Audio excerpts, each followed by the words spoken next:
A ja vás tu všetkých vítam. Čaká nás veľmi zásadná téma. A my sme to v rámci environmentálneho festivalu Pozemšie tu v Lužnici naozaj vypichli, hlavne kvôli tomu, pretože sa nás to všetkých dotklo a aj silno dotýka. A je to taká veľmi dôležitá prednáška tohto celého, preto sme ju zaradili, ako sa hovorí, zlatý klinec programu. A na konci tohto dvojdňového nášho maratónu ekologických a trvalo udržateľných tém. A ja už vítam teda medzi nami odborníčku Martinku Pavlíkovú a Aničku Panelserovú, ktoré sú priamo vlastne v tejto téme celé ponorené aktuálne. Anička zvlášť so svojím osobným príbehom, ktorý sa týka téma prečerpávajúcej elektrárne, a teda Martinka Pavlíková mi priniesla do toho ten svoj odborný vhľad. A ja som teda odovzdala slovo Aničke, nech nám trošku porozpráva vlastne, ako to bolo s tým tvojim príbehom a ako sa to celé možno začalo odvíjať, aby si nám vedela povedať nejaký úvod k tomu, pretože my sme tomu všetci svedčili, všetci sme spojili sily, aby sme naozaj mohli pomôcť vtedy, keď bolo treba, a odvtedy nastala zóna ticha. A teda dnes si mi tak šepla, že sa niečo začalo diať, takže ak by si nás trošku vedela zasvetiť do toho tvojho osobného príbehu, v tom zmysle, aby sme dokázali aj zacítiť aj my, ktorí sme doma, myslíme si, že toto nie je naša téma, to vlastne, čo všetko ste museli podstúpiť, možno aj ako rodina a ako aj spoločenstvo, ktoré tam žijete. Ja by som začala s tým, že nie som odtiaľ, počujete, že mám taký východňarský prízvuk. My sme sa s manželom, ktorý je rakúsky štátny občan, presťahovali na naše vysnené miesto nad Čechánky v roku 2017. Naša myšlienka bola to, že chceme proste robiť permakultúru, chceme pestovať, chceme byť viac v tej prírode a chceme nášho syna vychovávať v základných hodnotách a v pravde. A vlastne to miesto sme na Čechánkach našli. Pre nás to je ako taký osobný raj, ktorý my ešte našimi rukami pretvárame na to, čo máme vo svojich víziách. Robila som projekt na 50 rokov, pretože som aj permakultúrny dizajner. Venujeme sa hlavne teda pestovaniu liečivých bylín a levanduly a pestujeme vlastne staré odrody stromov. Vraciame ich naspäť do prírody, máme nejaké zvieratka a žijeme si tak pokľudne v tejto prírode a so svojimi snami a plánmi. A prišiel taký 5. február 2025 a tak z neznazdajky sme sa dozvedeli, že presne na našom mieste sa chystá nejaká strategická investícia, veľmi dôležitá pre Slovensko, že proste všetci to musíme teraz chcieť, lebo je to veľmi dôležité. Presne to má zasiahnuť naše miesto. Pre nás to bol veľmi veľký šok, pretože ja pochádzam z rodiny, ktorú už vlastne niečo také zasiahlo. V 54. celá moja rodina bola vysťahovaná z miesta v Javoríne, vlastne to je v Levorských vrchoch, kde urobili potom vojenský priestor Javorina. Tam máme vyše 15 hektárov pôdy. Môj dedo a celá rodina to znášala veľmi ťažko, pretože odchádzali ako poslední, ich odtiaľ vyťahovali vojaci s tankami a presunuli ich do inej dediny, proste 100 km niekde ďalej. A vždycky sa to nieslo našou rodinou ako taká stigma, že čo zlého všetko sa tam stalo. A teraz to prišlo k nám, že sa mi to vrátilo nejako späť a znova som pocítila tú starú energiu toho zmáru, že rodina niečo robí 200 rokov a znova vás odtiaľ chcú vyťahnuť, vytrhnúť a my sme si povedali dosť. Proste toto ja už ďalej nebudem znášať a pretrhneme tú rodinu kárnu tak, že už sa nám to nikdy v živote nestane. A preto sme dnes tu, pretože aj s vašou pomocou, aj s tým, že proste vedome budete vedieť, že môže sa toto stať hocikomu z vás, pretože nekončí to len to prečerpávačkou na budúcou potenciálnou, nechcem hovoriť, že to bude, ale tým plánom, ktorý oni majú, že to neskončí len u nás, pretože taká prečerpávačka potrebuje proste rozhodne, potrebuje čističky, potrebuje nejaké odkaľovacie miesta, potrebuje rozvod elektrickej energie odtiaľ cez celú vlastne tú slovenskú nížinu na Banskú Bystricu a všade za tým sú ľudské proste nejaké príbytky, nejaké pozemky, za všetko sú nejaké iné ľudské príbehy. Čo by som chcela hlavne vypichnúť, pretože veľa ľudí ma nezastavilo, že je mi to ľúto, že čo sa vám stalo a proste, že teraz musíte niečo riešiť. A ja hovorím, ja si z toho otrepem, že proste ja si môžem niekde založiť nejaký iný stavok a pestovať niekde inde, pretože možno veľa ľudí hovorí, že my sme Slováci takí, ale čo sme zažili počas tých 2 mesiacov, ma oslovilo niekoľko úplne cudzích ľudí a ponúkli mi priestor na pestovanie, príďte k nám, dáme vám 10 hektárov, robte tu, čo dokážete. Zo Srbska mi volajú ľudia, že nám dajú celý státok, len aby sme tam prišli. Takže to ma tak naozaj zahrialo pri srdci, že my Slováci sme taký podľa mňa prajný národ. Ale čo chcem povedať, že dobre, mňa to zasiahlo, ale čo vy tu učenci? Pretože nikto o tom nehovorí, čo je najdôležitejšia súčasť tejto veci, je momentálna priehrada Málinec. Tento Málinec slúži ako zásobareň pitnej vody pre celý Lučenec a Veľký Krtiš. To je okolo 60 000 ľudí. A my samozrejme máme nejakých odborníkov, pátrali sme, čo sme zistili. Takáto prečerpávačka, čo vlastne z miesta zo spodu čerpá vodu smerom nahor a potom ju púšťa dole a vyrába elektrickú energiu, a že by sa z nej mala robiť pitná voda, takáto vec neexistuje nikde na svete.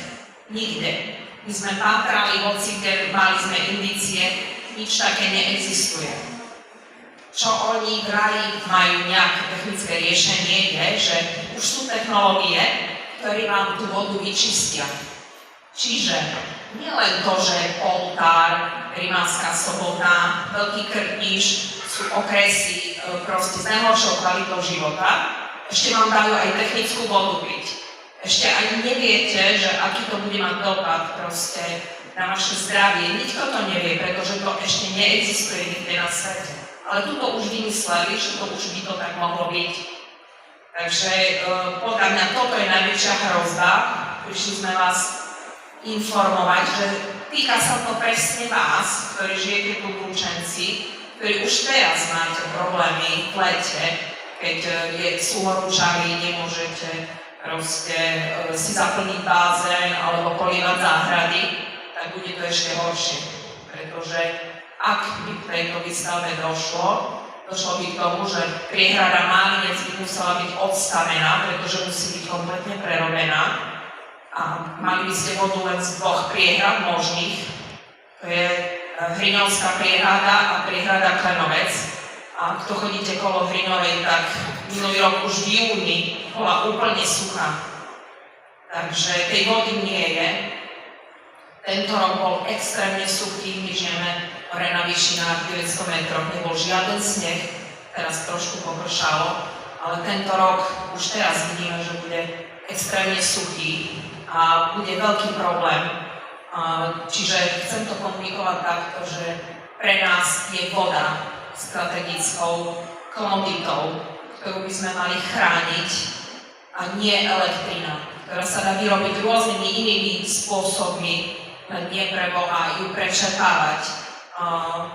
Pre mňa to je ako taký hriech, proste hrať sa s tou vodou, kyblikovať ju z jedného miesta na druhé, vybetonovať velikánsku váňu na lázoch, kde sú chránené vtáky, kde je hmyz a nádherná flóra, preto sme tam. Proste aj ten kúsok zeme ešte sa chystajú zničiť, čiže pre mňa je to ako keby také poslanie, že proste nesmieme dovoliť túto nádhernú prírodu okolo nás zničiť. Že proste je čas konať a nemôžeme im dovoliť proste takúto megalomanskú stavbu, ktorá prinesie možno nejaké eurá za 30-50 rokov, ale zničí kvalitu života nielen nám hore, na výšinách, na Čertánkach, ale hlavne vám tu dole neviete, čo vám to prinesie. Takže to je tak na úvod. A teda možno ja by som rada oslovila Martinku, že by teda nám porozprávala viac aj o tom území a čoho všetkého konkrétne sa to dotýka. A pretože, tak ako si spomenula, je to krásne územie a tým, že ja som etnológ, tak viem ho oceniť aj z tohto hľadiska. Ďakujem za slovo. Myslím, že od februára veľmi veľa ľudí prvýkrát si pozrel, čo to vôbec prečerpávacia elektrárne je, ako to funguje, na čo to slúži, pretože prekvapil ten zámer nielen ľudí, ktorí tam žijú a v živote o tom nepočuli, ale aj ľudí, ktorí v ochrane vôd alebo v tejto téme pracujeme dlhšie. Bolo to naozaj ako blesk z jasného neba. Myslím, že to bol útorok, proste podvečer prišlo z takého portálu, volá sa Slovex, tam sa objavujú rôzne návrhy zákonov a dokumentov a vlastne zrazu tam prišlo, že vláda, že chce vyhlásiť za strategickú investíciu prečerpávaciu elektrárne Málinec.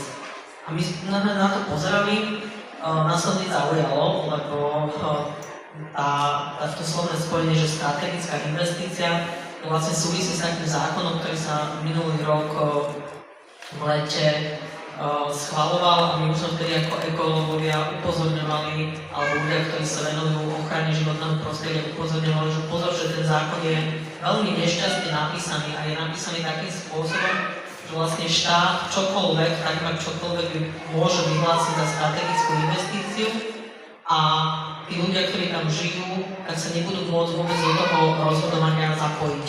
Nehovoríme, že vždy musia tí ľudia povedať, že my to tu nechceme a my sa nepostaví, pretože sú stavby, ktoré sú naozaj dôležité pre všetkých a ak si to dobre vysvetlí, tak myslím si, že väčšina ľudí povie, že dobre, tak ustúpim tomu verejnému záujmu. Ale ten zákon o tých strategických investíciách bol už vtedy veľmi zle napísaný. My sme k nemu dávali pripomienky, niekoľko tisíc ľudí si to vlastne vtedy robilo tzv. Hromadné pripomienky. Niečo sa podarilo zmeniť, ale veľa vecí nie. Potom ho vlastne schválil parlament, prezidentka ho vrátila, znova ho schválil parlament a začal ten zákon platiť. A nám vlastne vtedy aj z ministerstva dopravy, ktoré ten zákon pripravovali, povedali, že to budú len také dôležité stavby, železnice a diaľnice, že určite žiadne nejaké priehrady, ktoré spadnú z neba, že nebudú vyhlásené za strategické.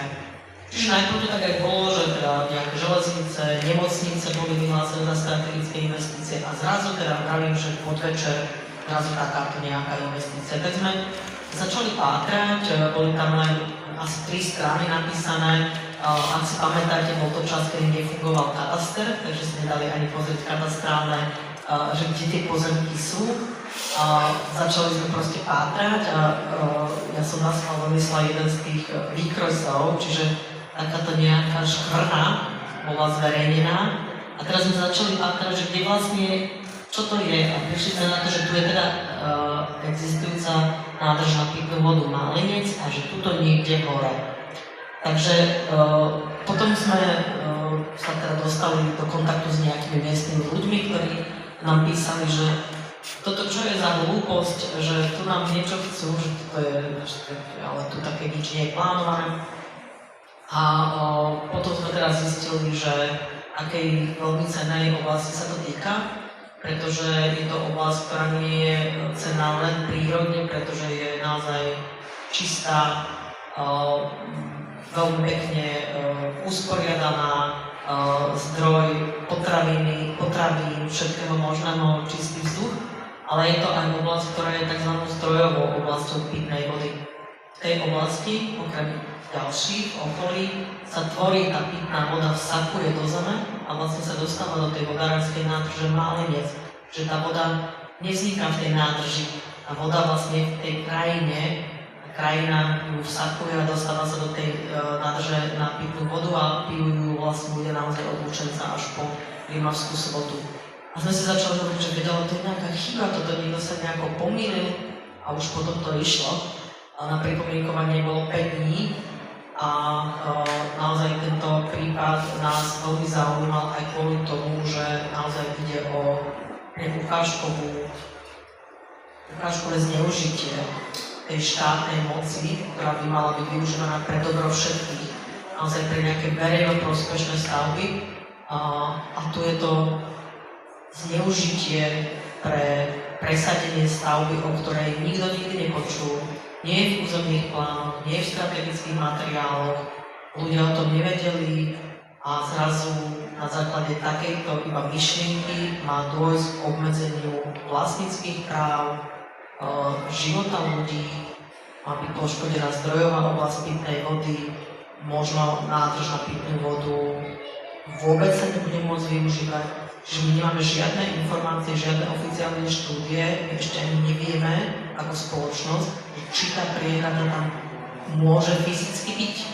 A už napriek tomu, bez tohto všetkého poznania, vlastne začneme rozprávať o tom, že poďme na to. A čo ešte, s tým aj skončím, čo bolo veľmi, veľmi ťažké a pre mňa bolo absolútne nepriateľné, bol ten spôsob komunikácie, keď sa to prevalilo, tak to poviem. 5 dní na pripomienkovanie a teraz sa začali médiá pýtať, prečo 5 dní, čo to je za projekt, prečo takto rýchlo. Vlastne odovzdala z tej štátnej moci, ktorá by mala nielen silou presadzovať, ale aj vysvetľovať, komunikovať, veď sú tu oni sú naši zástupcovia, hej. My sme ich volili, sú ako keby tí, ktorí, alebo nevolili, hej, ale oni sú tí, ktorí by nás mali reprezentovať naše záujmy, tak vlastne odpoveď bola, že tak rýchlo, lebo máme radi dynamický vývoj a poďme do toho. Čiže ja som si vtedy povedala, že áno, zdroje vody potrebujeme riešiť energetiku, ale nie týmto spôsobom. Ak raz dopustíme, aby takýto jeden projekt prešiel, tak už nikto nikdy nebude môcť byť bezpečný. Ktokoľvek môže prísť, zobrať domovy, zobrať pozemky na akúkoľvek vec, ktorú si zmyslí. A toto mňa osobne veľmi, veľmi trápi, pretože potom už jednoducho neexistuje žiadna pravda, nič. Biele nie je biele a černé nie je čierne, pretože sa to proste tvrdí klamstvo. Ďakujeme veľmi pekne za tento vhľad a teda ideme ďalej, pretože mňa v tom celom zaujíma, že teda toto všetko vzniklo. Na toto, tak to bol ten spôsob celý, ktorý zaujímala naša vláda, hej, proste nejakým spôsobom sa to komunikovalo, niečo sa nekomunikovalo. A vlastne čo sa stalo potom, hej? Nastalo nejaké obdobie, či už ste pridali nejaké pripomienky k tomu, ako to celé prebiehalo a čo sa stalo možno do dnešného dňa. Tak ja by som povedala, že vlastne od toho dňa D, kedy sme sa to dozvedeli, sami od seba nám volali nejaké organizácie, dokonca volali mi z Vidiek žije, Ekotrend, v ktorom som sama členom. A nejak sa ani moc nestýkam vlastne, ale i hneď sa ma zastali ako člena a komunikovali so mnou niektoré veci a podali v našom mene pripomienky vlastne, na ktoré boli, už jak my sme to našli, tak už len 4 dní. Takže sa naozaj podarilo nazbierať tam niekoľko desiatok pripomienok, dokonca zo samotnej štátnej správy boli nejaké pripomienky ohľadom financií napríklad. Takže teraz vlastne oni boli povinní a sú povinní sa týmito pripomienkami zaoberať. Potom vlastne boli také 2 hektické týždne naozaj, že boli nejaká masáž, bola v médiách a potom to všetko stichlo. A my samozrejme s hlavou plno otázok, nespali sme nikto 2-3 týždne, každý sa naozaj strachoval o svoju budúcnosť, o to, čo bude. Človek dojde potom do takého bodu, že a dosť. Už musím aj nejak žiť, musím niečo robiť. A to bola vlastne aj náš prípad v našej rodine, že sme si povedali, dobre, my musíme pokračovať proste ďalej, nemôžeme žiť s týmto vedomím, že proste zajtra nás odtiaľ niekto vyhodí. Takže sme sa tak ako vnútorne zobrali a sme si povedali teda, že budeme robiť všetko preto, samozrejme, aby táto vec nevznikla a budeme robiť osvetu, aby ste vedeli, že môže sa to stať aj vám. No a takto sme si proste nejakých 2 mesiace prešli a presne dnes, akože na zavolanie, sme sa dozvedeli, že bude že vodohospodársky štátny podnik, ktorý má vlastne realizovať túto stavbu, začína robiť informačnú kampaň. Tak sme samozrejme čakali, že ako vlastne občania, ktorí sú priamo zasiahnutí touto prečerpávacou elektrárňou, že nás zavolajú, ale nie. Takže sme sa dozvedeli, že bolo zavolané nejaký pár obyvateľov, ktorí mali byť v tej zátopovej oblasti a ostatní obyvateľia nejaké obcelátky. Tí, čo patria vlastne do brigády, nejakých území, ktorí sú priamo zasiahnutí, nie sme vôbec poznaní. A bolo nám komunikované, pretože my sme si medzi tým samozrejme založili občianske združenie, aby sme dokázali reflektovať na všetky požiadavky, ktoré ministerstvo znesie alebo vodohospodársky podnik. Tak sme požiadali ako občianske združenie o účasť na tejto akcii a vyslovne nám odpísali, že nie sme poznaní. Čiže takto im urobiť vysvetľovaciu kampaň o nás, bez nás, znova to isté, pozvali si tam ľudí, ktorí ako tak súhlasia a tí, čo vlastne sme v odpore, tak tých nás proste nechcú tam ani vidieť. Takže my doteraz sme komunikovali všetko slušne, posielali sme všade oznámenia a vidíme, že vlastne takto to nefunguje.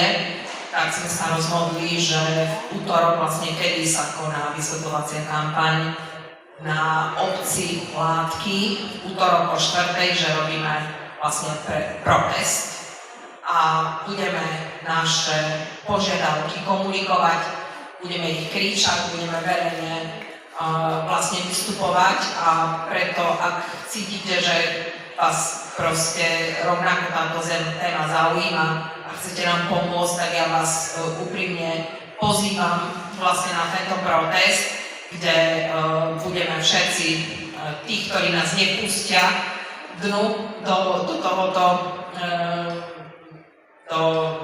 toho kultúrneho domu, tak vás poprosím, aby ste nám prišli pomôcť a ukázali sme im tú ľudskú silu, že proste nebude to také jednoduché a jednoducho to územie a tú kvalitnú pitnú vodu si nedáme. Môžeme ešte doplniť, tak lebo to súvisí s tým, že vlastne pán minister životného prostredia, pán Taraba, na základe toho prvého odporu, ktorý ten projekt, ten zámer vyvolal, tak on sa niekoľkokrát vyjadril, že ak to miestni ľudia nebudú chcieť, takže to nebude presadzovať. A práve preto v podstate tak začali tak rôznymi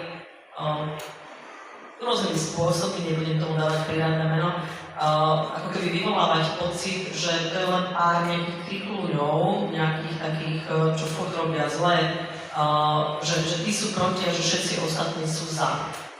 Práve preto vlastne pozvali ľudí, ktorí nebudú priamo tým ani zasiahnutí napríklad z obce Látky, ktorí tam proste žijú v dedine a ich domy to proste nejako priamo nedotkne sa.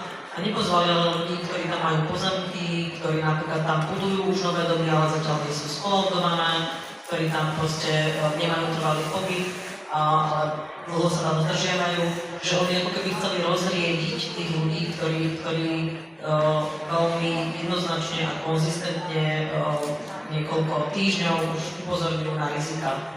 Lebo to nie je len o tom, že my to tu nechceme, lebo tu máme kľud a máme tu svoje sny, ale je to o tom, že naozaj tá stavba ohrozuje a mnohé otázniky vlastne ukazujú, že je tu veľmi vysoké riziko nielen pre ľudí, ktorí žijú na Čechánkach a okolí, ale pre desiatky tisíc ľudí, ktorí žijú vlastne v celom tomto páse na juhu Slovenska. A toto je niečo, čo proste inak sa to tak akože tají, hej, no určite pitná voda bude zabezpečená, použijeme neviem aké mazíva ekologické, ale ako to bude v tej nádrži, ktorá nie je na to pripravená, kolísať hore-dole tá voda, ako to chcú zabezpečiť nepretržité zásobovanie pitnou vodou, ako chcú vyriešiť, že je to v rozpore s územnými plánmi, ako chcú budovať v okolí tej priehrady, vrtať, osádzať nejaké turbíny. Toto sú otázky, ktoré proste nie sú zodpovedané. A preto vlastne takáto informačná kampaň, kde oni chcú ako keby ukázať, že tí ľudia toto prijímajú, veď všetko je v poriadku a pokračujeme ďalej. A práve preto je veľmi dôležité klásť tie otázky slušne, jednoznačne, ale treba na odpovediach, pretože ľudia nebojujú naozaj ako to pán minister povedal, svojich 5 chatiek, ale bojujú za 10 000 ľudí, ktorí tu žijú v okolí. Určite áno, pretože 5 chatiek, na to chcem nadviazať a my tiež zdvihlo kútiky a trošku aj žoč. Takže bolo to naozaj územie, ktoré určite neobsahuje teda tých 5 chatiek a ak by ste ho možno vedeli ešte viacej, možno vymedziť, priblížiť ľuďom, že vlastne o čo ide, lebo hovoríme o látkach, hovoríme o čechánkach, niekto tu môže mať také ako zliaté, že vieme, že na látkach nie sú až tak zasiahnutí tí ľudia, hej, že proste sú tam rôzni vlastníci. Ja osobne poznám veľmi veľa ľudí, ktorí tam majú pozemky nejaké, hej, niektoré sú možno pre nich strategickejšie v zmysle, že ideme tam žiť, ideme tam mať chalupu, niečo môže byť možno orná pôda nejaká, hej, takže skúsme toto ešte možno približiť viacej. Ja by som to tak priblížila, že čechánky vlastne sa nachádzajú skôr ako keby v detianskej hute. Že je to také oddelené látky a čechánky. Čechánky sú skôr tak, aj všetko, vlastne celá činnosť ide cez detianskú hutu. Čiže aj my sa tak cítime, že viac patríme ako keby do tej detianskej huty ako do látok, ktoré sú od nás nejakých 5 kilometrov. A teraz by som chcela povedať to, že aká je vlastne štruktúra života alebo vôbec štruktúra týchto dedín, keď si aj pozriete proste nejaké stránky o týchto územiach, tak tie vyhlasujú, že vlastne je tam laznícky spôsob života. A to je to, za čo som tam prišla ja. Ja som ináč hotelový manažer, vyštudovaný, pracoval som v 5-hviezdičkových hoteloch po Európe, ja som tam potrebovala nájsť kľud, tak preto sme tam prišli. A z tej mojej rodinnej skúsenosti vlastne ja som si všetko zisťovala, či tam sa niečo neplánuje, proste územné rozhodnutia, starosta si tak ťukal na čelo, keď som prišiel, že čo to od neho chcem vôbec, že to ešte v živote nikto nepýtal. No a presne to prišlo. Takže chcem povedať to, že totálne by táto stavba narušila spôsob života, aký sa tam doteraz viedol. Ja chápem, že ľudia povedú, no ale tak prestávky musí nejaký pokrok. Toto je podľa mňa veľmi veľká chyba, ako my ľudia definujeme pokrok. My si myslíme, že to proste my musíme ísť k niečomu technologickému, vyspelému, ale pre mňa, čo som si prešla po svete, videla som svetové metropoly, pracovala som v nich, je pokrok to, že proste človek má bližšie k tej prírode, že si ju váži, že vie s ňou spolupracovať, že vie spolupracovať s iným človekom. To je pokrok, na ktorý by sme sa mali zamerať, že ideme tu budovať blaho pre všetkých a nielen pre určité skupiny. To je pokrok. Nie je pokrok to, že ja budem vyrábať za nejaký obnos peňazí, elektrínu napríklad pre Maďarov a zničím tu život vlastným obyvateľom. Pretože vláda a zákony sú tu pre nás, pre Slovákov a ja proste odmietam plniť priania iných cudzích štátov, aby im sa splnil sen o lacnejšej energii. Takže chcem ti povedať, že vlastne na našom území sú, pre mňa je to také, ako keby také Toskánsko. Vždy som to tak brala, sú tam také nádherné, proste malé kopčeky, väčšie kopčeky, lesy, otôčik a my sme si tam vytvorili také malé Provencánsko a teraz vlastne oni to chcú zmeniť na niečo technické. Tvrdia nám, že bude z toho krásna oblasť na turistiku. No už teraz sme v treťom pásme ochrany kvôli Malincu, kde je vlastne pitná voda. Keby to tam bolo, tak sme v prvom pásme ochrany. Takže nám by sa ešte zhoršil ten život, keby náhodou raz tam nechali, nám by sa ešte zhoršil život, nikto by tam nesmel proste chovať žiadne zvieratá, ktoré sú úplne základným spôsobom života hore vo vrchoch. Nikto by tam nesmel nič pestovať.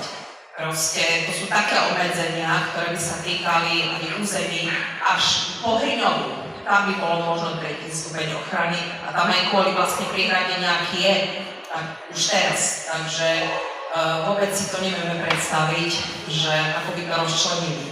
A tým, že oni tvrdia, že dokážu tú vodu vyčistiť, tak možno by to zmiernili nejako, ale ako by to zmenilo raz tej krajiny. Oni proste to podložie je tam rôzne, my čo tam žijeme, vieme, že ako to tam približne vyzerá, že to nie je celý nejaký kameň, ale že sú to kusy, proste niekde je štern, niekde je piesok, niekde je celistá žula, pretože to je vlastne kvôli poráne je to sopečného, to podložie je tam aj sopečného rázu, je také mixované, takže určite nie je nejaká súvislá skala. Takže proste nevieme si to predstaviť, že by tam nič nebetonovali, čo už aj asi hovoria, že buď by to vybetonovali, alebo by to vyasfaltovali. Takže cez deň, vlastne keď oni tú elektrinu potrebujú vyrobiť a potrebujú to spúšťať, tú vodu smerom dole, by sme tam mali nejakú betónovú váňu. Tak to proste žiaden turizmus nepriláka. Už aj tí, čo by tam ostali, proste neviem, čo by im to mohlo priniesť. No a tým chcem povedať, že pre nás je to taká podpásovka, že nás nezavolali vôbec na to prvé jednanie s vodohospodárskym podnikom, pretože tí látkári, ktorí sú od nás nejakých 5 kilometrov, všetci majú studne. Všetci majú studne, majú svoje vlastné proste nejaké zariadenia na odpadové vody a proste tam nie je v tej dedine žiaden vodovod, nie je tam žiadne odpady sa tam, každý má vlastne svoju vlastnú vodu, svoju vlastnú studňu. Tým, že proste ten malý by sa musel prerábať, tak oni možno ešte sú v pohode, že mali svoje studne, ale vy tu dole nemáte žiadnu vodu. Takže ich sa to ako keby až tak bytostne netýka, pretože oni stále majú tú vodu, ale je tu veľmi veľké riziko tým, že oni by začali proste robiť nejaké vrty, prieskumné a že by naozaj vybutovali a vybagrovali tam tú váňu, ktorú tam chcú urobiť, je veľká pravdepodobnosť, že by ešte aj oni o tú vodu prišli. Takže by si prakticky vykopali sami svoju jamu, ale na nejaký sľubok, že áno, my vám postavíme nové potrubia, krásne, všetci budete mať jednotnú, krásnu vodu. To je tiež také, že dodnes Málinci, ktorí už je 30 rokov po výstave, ešte niektorí nemajú, tak tomu sa skôr nedá veriť, ako sa dá veriť. Ďakujem pekne. Neviem, pani Pavlíková, či chcete niečo k tomu? Ani neviem, že či niečo dodať, lebo naozaj v normálnej situácii by to bolo tak, že urobia sa nejaké modely, výpočty, štúdie, ukáže sa, aké veľké by to tam mohlo, nemohlo byť. Malo by sa potom ísť za miestnymi ľuďmi, ktorí by boli zasiahnutí, začať im vysvetľovať a tak ďalej. A u nás je to tento prípad je úplne naopak, že my naozaj nevieme.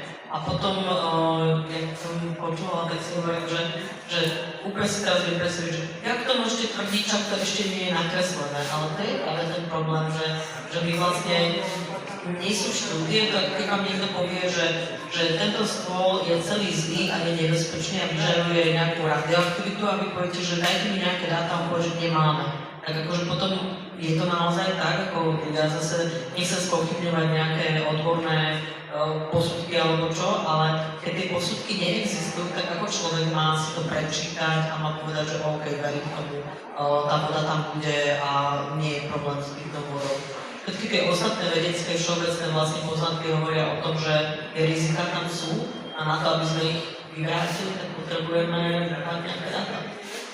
Takže čo je teraz vlastne, možno už sa blížime trošku k záveru tomu všetkému, a takým vašim možno strategickým ďalším bodom na to, aby ste si mohli pomôcť, prípadne čím by sme mohli pomôcť my ako verejnosť a či máte aj vy sami nejaké možno už vnútorne vymyslené alebo premyslené návrhy, hej, že čo by mohlo v tejto situácii pomôcť, ako z nej možno výjsť alebo na ňu poukázať presne v tom správnom uhle, hej, aby bola teda správne nasvietená a čo najlepšie pochopená verejnosťou.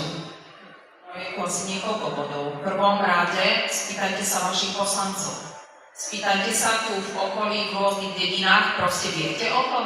Viete o tom, že vlastne my naozaj môžeme prísť o vodu? Počuli ste o tom?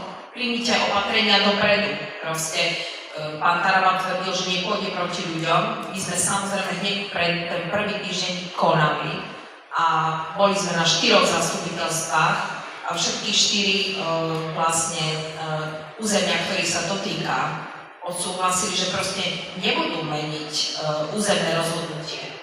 Takže už vtedy to mali zastaviť, ale nie, oni pokračujú ďalej. Čiže choďte za svojimi poslancami a pýtajte sa, viete o tom, že my môžeme prísť o vodu, to je taký prvý krok. Druhý krok je, že príďte nás možno podporiť na ten náš protest. Pretože keď sa to zajtra stráni u vás, tak verte tomu, že ja tam budem. A takisto moji kolegovia, pretože bytosti sa nás to týka a teraz sa to, ako vidíte, deje sa to všade. Proste baterkáreň šurány, to je takisto, oni sú obeťou tohto zlého paštilu, toho zákona o strategických investíciách. Toto proste musí skončiť. Išlo to, ako pani Pavlíková povedala, kvôli ceste. Teraz berú ornú pôdu, berú domy, hej, berú dedovicne, proste to je nemysliteľné, aby to takto pokračovalo. Ja som to zažila za hlbokého komunizmu, teda moji rodičia. A deje sa to isté. Voláme to demokracia, no nemôžeme, lebo deje sa presne to isté. Čiže príďte nás podporiť, sledujte naozaj vaše okolie, čo sa tam deje, pretože my máme nádhernú krajinu. Ja som žila v Európe, máme byť na čo hrdí. Tu sú nádherné lesy, krásne lúky, proste fakt čistá príroda. Ja som žila v Rakúsku, v Gráci, kde je absolútne najhorší vzduch v celej Európe. Proste to je niečo, ja si to veľmi vážim, kde som. A proste nechcem o to prísť, takisto o perfektnú vodu, ktorú môžem piť zo studne.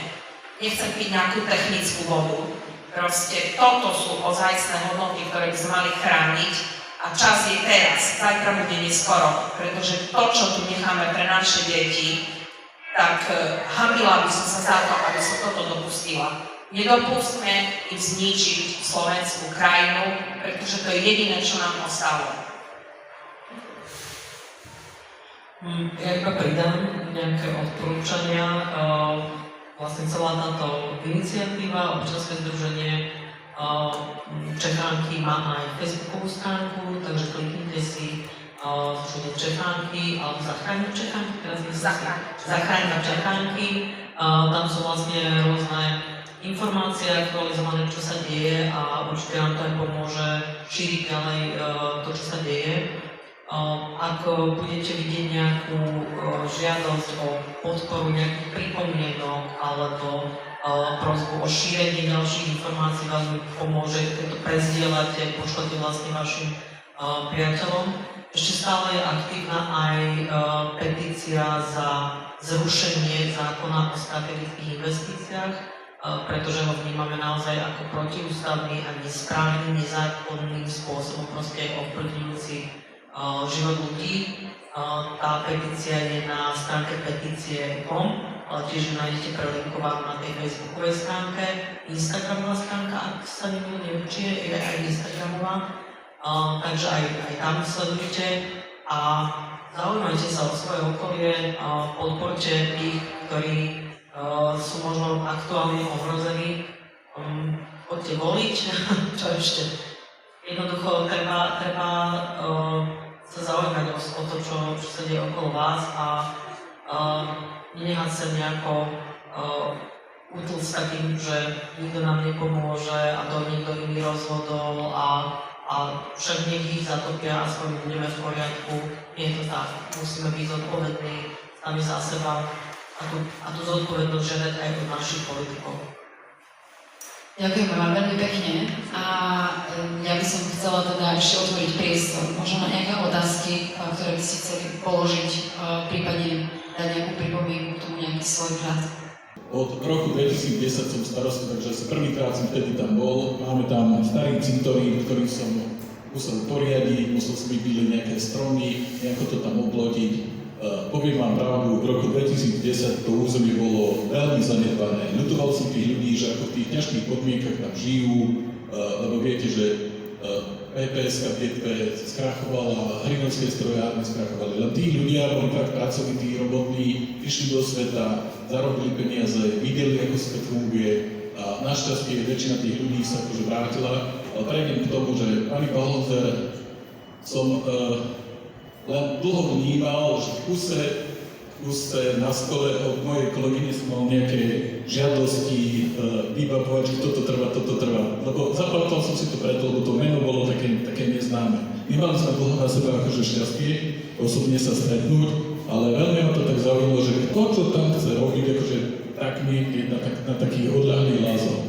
A potom, keď som to akože všetko videl, že čo tam ona robí, tak som sa tam cez plot som sa tam nazeral, niekedy ani plot nemali, lebo zase ona nebola doma, bola niekde v práci, zarábať si tie peniaze, aby mohla si kúpiť tie sadnice z levandu a všetkého možného.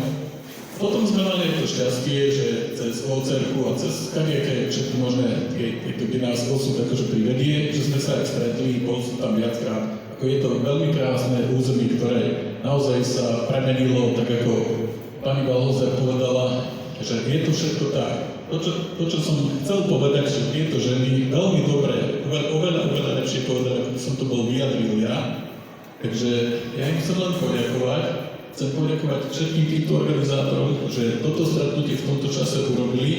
Chcem poďakovať pani Andrejovej, jeho mamine, pánu Andrejovej, jeho mamine, všetkým ľuďom, ktorí naozaj niečo pre toto urobili, lebo ja som sa to dozvedel od kamarátky, ktorá mi volala 5. februára, že starosta, že idú u vás robiť ako prečerpávačku. Hovorím, akože to určite nie, volajte niekde do Kokavy, Dubákova, bude to tam. Že dobre, o 3 hodiny mi volala, že určite to nebude v Dubáku, že to bude niekde naozaj na tých látkach. Hovorím, to isto to tak nie je. Takže potom sme to začali riešiť. Aj bolo to pravdivé, 10. februára sme boli v Bratislave, kde bolo povedané s aroganciou moci, že bude to takto, je to strategická. Čo tam niekto plače, je tam pár chatiek, jedno družstvo a na Facebooku vytlačkúva nejaký hokejista Lášák. Takže to ma akože urazilo, lebo mám dosť rokov a v niektorých časoch, keď Jano Lášák bol brankár, vyhrali sme Československý titul, tak sme sa všetci z toho tešili, všetci sme boli zomknutí, o chvíľu budú majstrovstvá sveta hokej, zase budeme mať zástavky, budeme mávať, tak budeme hrdí na tých hokejistov, ale neviem nás tu dlho naťahovať. Môžem vám povedať jedno. Všetko toto, čo ste povedali, je to pravda. Myslím si, že ťažko toto zastavíme, tú investíciu, lebo táto naša vláda sa rozhodla sa vymyslieť si ten zákon, oni v tom budú pokračovať v tom všetkom, čo chcú robiť, len chcem vás poprosiť, ako ženy povedali, nikde vo svete nie je to, že tú vodu, ako povedal pán Balhozer, úplne to bude tak, že tú priehradu málinskú, oni zmenia na technickú vodu.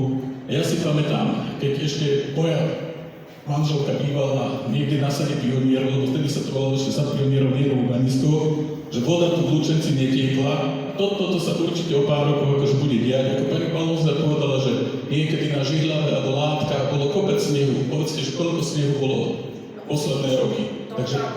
Takže je to fakt na našej tej občianskej spoločnosti, že musíme tých ľudí podporovať a ničím iným neuspejeme, jedine tým, že musíme upozorňovať ľudí, že nebudú mať vodu. Tak toto je. Minister nám povedal, že či nechceme mať Dubaj. Ako ja som sa spýtal, že čo budeme mať z toho Dubaja, že jediné, čo si myslím, že budeme mať teplo, ako v tom Dubaji. Ostatné si myslím, že nič z toho pre nás nebude. Tak ako ste povedali, látky s tou priehradou, niekedy majú ochranné pásmo, oni nemajú kanalizáciu, nemajú vodovod, čo im nasľúbali za komunistov. Strašne málo toho, takže sa splnilo. Jediný, kto z toho profituje, to je Málinec, ale aj ten, že tí Málinčania sú na to vytešení, lebo budú mať nejaké tie príležitosti, ale keď si pozriete tento leták, toto všetko, čo sa tu píše, toto je veľmi dobre napísané, je to pravdivé, len kebyže sa to začne tam stavať, tak tí ľudia budú z toho v strašnom šoku, takže môžeme naozaj tých ľudí poprosiť, aby sme sa takto stretávali, upozorňovali na to. A ja vám môžem povedať, že jediné, čo tu zaberie, že upozorniť ľudí, že tá voda fakt nebude. Lebo dnes ešte nie je tá technológia vymyslela. Keď vám povie, že tú technológiu vymyslia, len tá voda bude strašne drahá. A už zakončím to tým, že mne toto urobilo dosť, akože nečakal som to, že ľudia v takom veku, ako som ja, alebo starší, budú za tú investíciu, že to treba. A teším na to, že jedine mladší ľudia ma v tom akože nie, že mňa vás podporujú, že mladší rozmýšľajú nad tým a starší hovoria starosta, že čo ty vymýšľaš, že prečo nechceš dopriať ľuďom lacnú energiu. Keď im to vysvetlím, že tá energia nebude akože lacná pre Slovákov, pre ľudovských vlázov. No, nechcem už veľa rozprávať, lebo všetko bolo fakt akože veľmi dobre povedané. Takže ja ešte raz veľmi pekne ďakujem celému tímu, že ste sa tak zomkli, držím palce a verím, že to dobre dopadne. Len musíme fakt takže robiť na tom a jediné, treba ísť na tie látky, ak budem vtedy v pondelok, útorok v Prahe, tak tam nebudem, ale treba tam ísť, lebo budú tam veľké tlaky. Tak ako ste povedali, že už sa to rozdrobuje, zavolajú tam tých ľudí, ktorých to sa nejako nedotýka, potom niektorí ľudia by to predali, lebo dneska viete, všetko je zobchodovateľné, len treba vysvetľovať do tej vody. Ďakujem vám za to, že to robíte. Pekný deň. Ďakujeme vám veľmi pekne za všetkých dobrovoľníkov. Nech sa vám darí, nech sme všetci spokojní a pozývam vás teda ešte dole na prízemí. Nás čaká Peter Juhás, ktorý nám trošku zvedne náladu a verím, že nás trošku rozveselí a dá nám dobrý vietor do plachiet na ten útorok. Takže smelo do toho. Ďakujem vám veľmi pekne.